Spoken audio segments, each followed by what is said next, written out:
સમયથી આંગણવાડી વર્કર બહેનો પોતાની પ્રાથમિક માંગણીઓને લઈને આંદોલન કરી રહ્યા છે। ત્યારે આજરોજ સુરેન્દ્રનગરમાં પણ આંગણવાડી વર્કર બહેનો હડતાલ પર ઉતરી છે। ત્યારે શું છે સમગ્ર મામલો, વિગતે ચર્ચા કરીએ। નમસ્કાર, આપ જોઈ રહ્યા છો ચક્રવાત ન્યૂઝ। હું છું આપની સાથે નિધિ।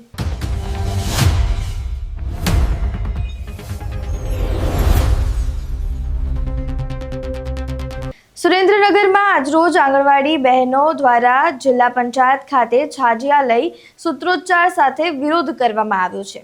બહેનો કહી રહી છે કે તેમનો જે પગાર છે તેનાથી તેમનું ઘર પૂરું નથી થઈ રહ્યું। પગાર વધારાની તેઓ સરકાર પાસે માંગ કરી રહી છે।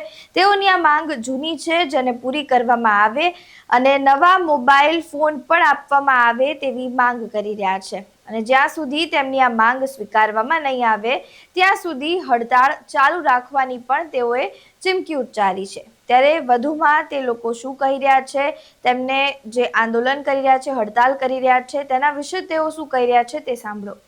મારું નામ રાઠોડ ઉર્મિલાબેન જે છે। હું લખતર તાલુકામાં આંગણવાડી વર્કર તરીકે ફરજ બજાવું છું।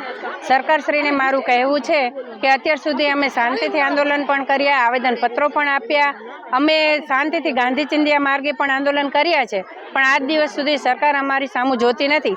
કહેવાય છે કે ભાજપના મોટા કાર્યકરો બોલે છે કે સંવેદનશીલ સરકાર છે, આ મોદી સાહેબની સંવેદનશીલ સરકાર છે, તો અત્યારે આટલી બધી મહિલાઓ આવી રીતના રસ્તામાં હોય અને ઓછા પગારમાં ઘર કેમ પૂરું કરે, ત્યારે એમની સંવેદના ક્યાં જાય છે?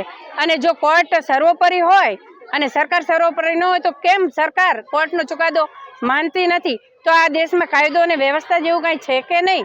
આ તો એવું થઈ ગયું છે, કોર્ટ સર્વોપરીના બદલે સરકાર સર્વોપરી થઈ જાય છે, પણ હવે તો અમે એને પણ નીચે ઉતારી દઈશું એમ।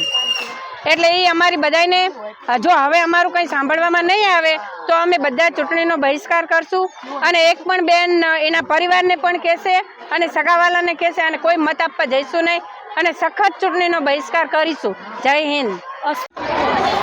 हेलो, हूँ चंपाबेन पंड्या मोहनभाई रहे राजसीतापुर आंगणवाड़ी हेल्पर में 28 में हूँ केन्द्र में नौकरी करूँ छूँ। अमे नाना नाना भूलकाओं ने आंगळीए पकड़ीने अमे बाल मंदिर सुधी लावी छीए। अमे अमारू कोई घरનું काम पूરું કરી નથી શકતા। अमे बाळको पर ध्यान देवी छीए, सतत तो सरकार श्री अमारी पर केम નથી ध्यान देती? अमारू पर ध्यान देवो, अमारू उद्धार करो। अमे आटली कामगीरी करी छीए अने अमे वर्कर बेन जोड़े पण काम करी छीए। अमे बधुं ज तमाम आंगणवाड़ीनुं जे काम करवी छीए ए अमे मुद्दासर करवी छीए अने बरोबर करवी छीए। तो सरकार श्री अमारी सामू जवो અને અમને ઓછા પગારમાં પોસાય જ નહીં। 5,500 એટલે કઈ નહીં। અત્યારે મામૂલી માણસો દાડિયા જાય છે તો એમને 300 રૂપિયા રોજ મળે છે, તો અમારા 9,000 નથી થતા પૂરા। તો તમે 5,500 માં અમારું શું થાય? તો આપ શ્રી માર નમ્ર વિનંતી કે અમને પગાર વધારો કરી આપો।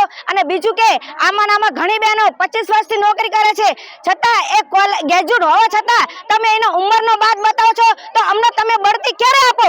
અમને બઢતી આપો। અમારા બેનો છૂટા થતા હોય તો અમને એની પાછળ લો, તમે બીજી ભરતી કરો, અમને કોઈ વાંધો નથી, પણ જે જગ્યાએ અમારી બહેનો છૂટા થતા ત્યાં અમને લો તો અમને સંતોષ થાય કે ના, અમે જે કામગીરી કરી એનો અમને અનુભવ થયો અને અમને સંતોષ થયો।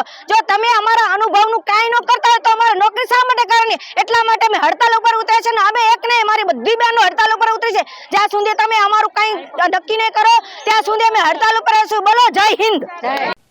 ત્યારે અત્યારે સુરેન્દ્રનગરમાં 2000 થી વધુ આંગણવાડી વર્કર બહેનો દ્વારા વિરોધ કરવામાં આવી રહ્યો છે। કલેક્ટરને આવેદનપત્ર આપવામાં આવ્યું છે।